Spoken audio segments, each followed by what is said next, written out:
it's a pencil, right? That gospel text was one of the ones where at the end you want to say, the gospel of the Lord? Really? It's a tough text. Sometimes the tough texts turn out to be easier in the long run. The simple ones maybe seem too easy to figure out. But whenever I begin to work with a sermon, whether it's a seemingly simple text or a more challenging one, I always sit with the text. I have what I call my read-through. I just sit with it and I read it again and again, and I read the other lessons and I take notes, things that I notice. And somewhere along in that process, I ask myself, after I've decided what I'm going to work with, usually the gospel lesson, I ask myself, so where's the problem in this text? What is troublesome as you all hear the text, as I hear the text? What was the problem in the text, and how, as we look for a wisdom of how we are to live our lives, what is troubling for us? And then I also need to ask, and is there any good news here? Is there any fix for the problem? Is there any cure? Is there any hope? Is there any help? What, in fact, is there any gospel in this text that relates to the big problem in this text? Well, we'll get to those in a little bit down the line. And if I ask all of you what you think the big problem in the text is, we might get 4 or 5 different answers. But to me, and I'm the preacher here, so I get to choose the one I think is the big one. That's hard on you, isn't it? You never get to say, excuse me, I don't agree. That all comes later. I think the biggest problem in this text is when Jesus says, you think I've come to bring peace? Well, were you listening to some of the songs we have already sung today? He's the peace, right? And we're in Luke's gospel. And how does Luke's gospel begin? Remember Zechariah, the priest who sings that song in chapter 1 of Luke? And he says, the one who's coming is to guide our feet into the way of peace. Next chapter, chapter 2, the shepherds see this vision of angels, and the angels say, on earth, peace among those whom he favors. Same chapter, we get the Simeon saying, because I have seen this baby, you, God, are dismissing me in peace. And throughout the gospel, there are more and more instances of it. At the very end of Jesus' life, and beginning of what we call Holy Week, he enters Jerusalem, with palms waving and da-da-da-da-da, and the people are all saying, blessed is the King, and there's peace in heaven. And 4 verses, Jesus says, well, might be in heaven, but it's not here. He is weeping over Jerusalem and saying, if only you had recognized the things that make for peace. In effect saying, you didn't. You don't have peace. But post-resurrection, after the Emmaus story, he meets with the 11, and what's he say? Peace be with you. It is all through the gospel. And in fact, the word here that's translated peace is eirene. All the women who are lucky enough to be named Irene, that is the root of that word. This word for peace is used more times by Luke than any other book in the New Testament. It's a big thing with him. But the other thing that's going on here is that what seems to mitigate against peace, Jesus says, I have come to bring division. And he gives a contemporary example of an extended family, very tight-knit. We got a mother and a father, their daughter, their son, and then the son's wife. You wouldn't have the daughter's husband. She would be off with her husband's family if she were married. So this very tight-knit little group, and they're all 2 against 3, 3 against 2, all these shifting alliances. It reminds me when I was a little girl and I had all my girl cousins, and one day you'd be best friends with this one, but overnight there was a fight, and so then you were over here with this one, and your sister was this one. And then it would shift again. I mean, I had 30 cousins on one side. So, we had a lot of room for division and shifting alliances. And Jesus says, that's why I've come. And we go, oh, well, that's interesting. We'll hope for a better text next week, right? But the interesting thing about this, there's 2 interesting things. One is that this word that's translated here, division or to divide, the only book in the New Testament that uses this verb more than anybody else is Luke. Luke uses this verb more often than any other book, and the one time it is the noun form, which we have in our text, it's what we call a hapax legomena. The only time it's used in the New Testament is here. So Luke uses peace more, and he uses division more than anybody else. But one more thing here. This word for to be divided, the verb, is not always translated that way. It's variously translated. For instance, we have, I don't know what to do with the note. I remember it. So it is also used to mean to distribute or to share. And so when Jesus does the Last Supper with the disciples in Luke, he says, here's the cup, and divide it among yourselves. Share it, distribute it among yourselves. Matthew and Mark don't use that language. And of course, John doesn't have a Last Supper where there's an institution of the sacrament. Only Luke uses that. And then when the disciples or the soldiers are dividing Jesus' clothes, they're dividing them. They're sharing them. They aren't fighting over them. They even say, this one is so nice, we aren't going to split it. Somebody's going to get it by lot. And then later on, Jesus is saying in the book of Acts, I'm forgetting something. Anyway, in the book of Acts, Jesus says, or the writer, Luke, tells us that the fire that comes down on the day of Pentecost, that fire was distributed among all of the apostles. And later on, when we are told that they have everything in common, and they sell all their possessions, and they distribute them, same word for division here, among all those who have need. So this word that means division and disharmony can also mean to share things, to distribute it, to hold them equally in common. So what gives here? What's going on?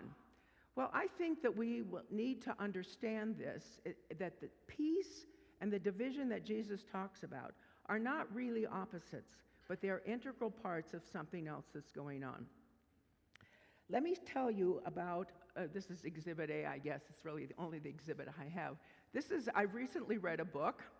First, I'll tell you, most of you know that I have been aged out of the Episcopal Church, and so I retired, and therefore I have had a little more time on my hands. Not a ton, but a little more. And so I actually read a book that was not required for my work or wasn't a murder mystery.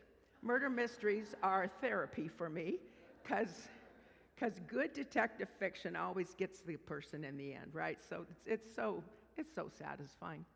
Everything else I've read had to do with a Bible study or a sermon. So now that I'm retired, I thought I get to read a book. And a friend told me about this book, The Violent Take It by Force by Matt Taylor.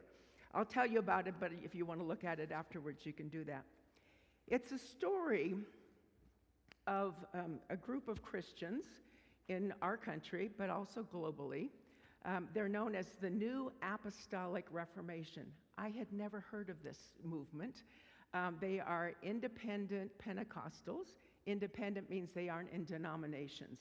And as Matthew says in this book, he said the reason they don't belong to a denomination is because Pentecostals, most of them believe they get a divine revelation from God that is just their own.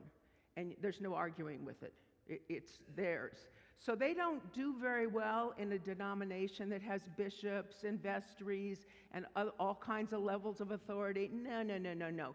These folks are just all independent Lone Rangers in their own congregations because they have the word from God. And Pentecostals do exorcisms, and they speak in tongues, and they get prophetic announcements from God, and they tell other people, they do healings, they blow the shofar. That's important to kind of cast out demons. But they will network with one another, although they aren't in a denominational system. So what has happened is that, and this has been going on for probably 30 years or more in this country, that different of these individuals have increasingly networked with others, both in this country and around the world. And of course, social media and the internet has vastly speeded up this particular process. But what is interesting about their theology is that they focus on the lordship and the dominion of Jesus. It is post-resurrection. Jesus has been raised from the dead. He's sitting up there in heaven, and he's ruling the world. And they see as their job in the world is to promote the lordship and the dominion of Jesus Christ. And so they will do whatever it takes in order to have that happen. The problem is with that, and I'm not denying the lordship of Jesus, but as you noticed in the very last line in Hebrews, what did it talk about? It talked about the cross of Christ.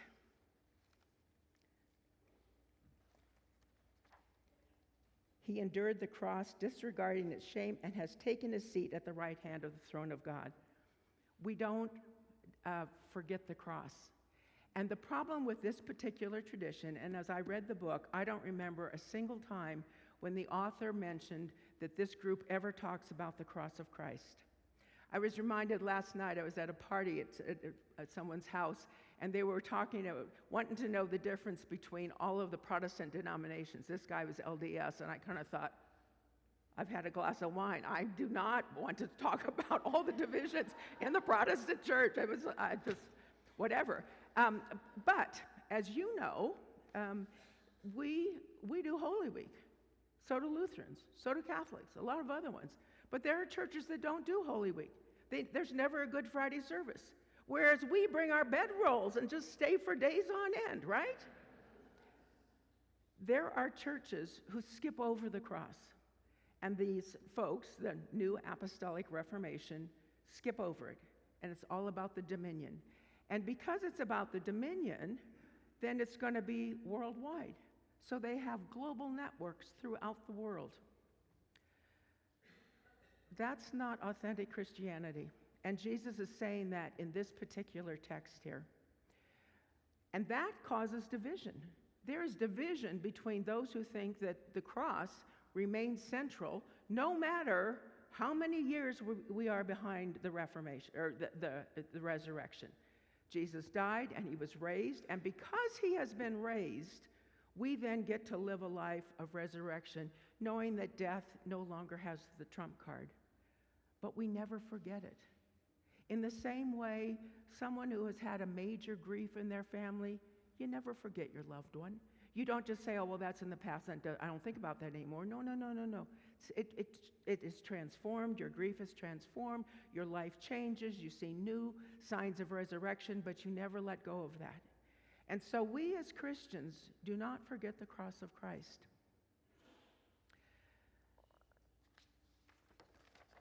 I believe that what Jesus is saying in this particular text, because he is indeed on the road to Jerusalem, in 951, 3 chapters earlier, he sets his face to go to Jerusalem.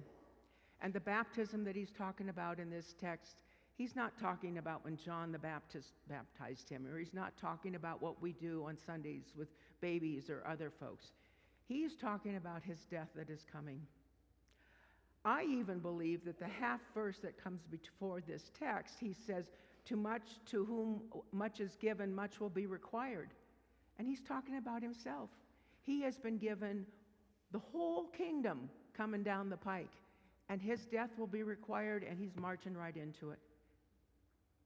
And so he will go to that cross, and the 10-chapter sequence that we're in right now, he, every step of the way, is teaching his disciples, the crowds, and by extension, all of us, what it means to be on the road with him.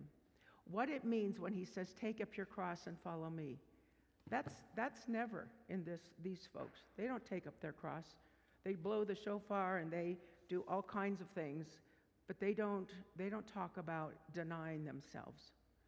To be able to follow Christ in a cruciform life means that every once in a while, and probably not as often as we should, we look at the other person and say, I'm going to put my agenda, my needs, my resources kind of in the background because this person needs me more. I will die a little bit to myself so that I might meet this person's needs. That's what it is to live a cruciform life. And we can do it. We get to do it because Christ has been raised. And death is never the last word.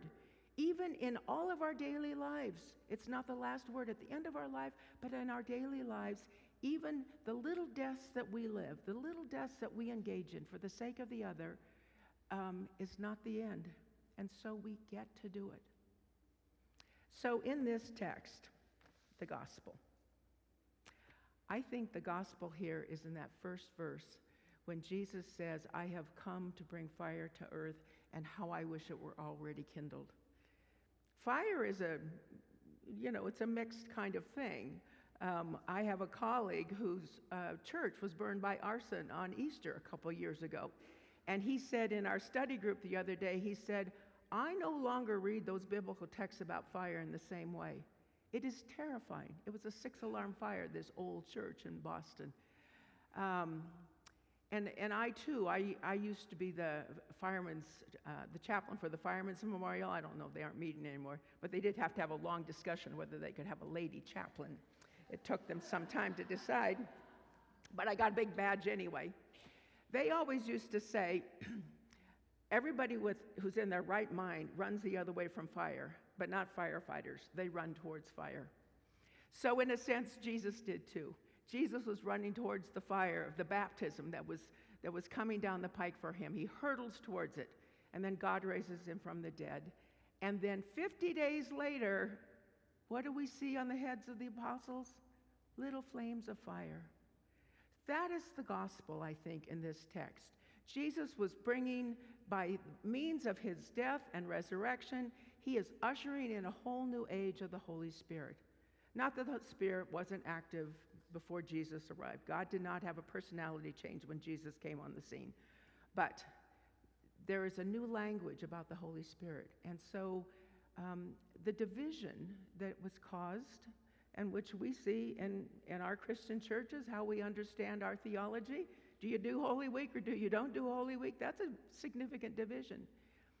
That those divisions, through the cross of Christ, and because of his resurrection, are smoothed out.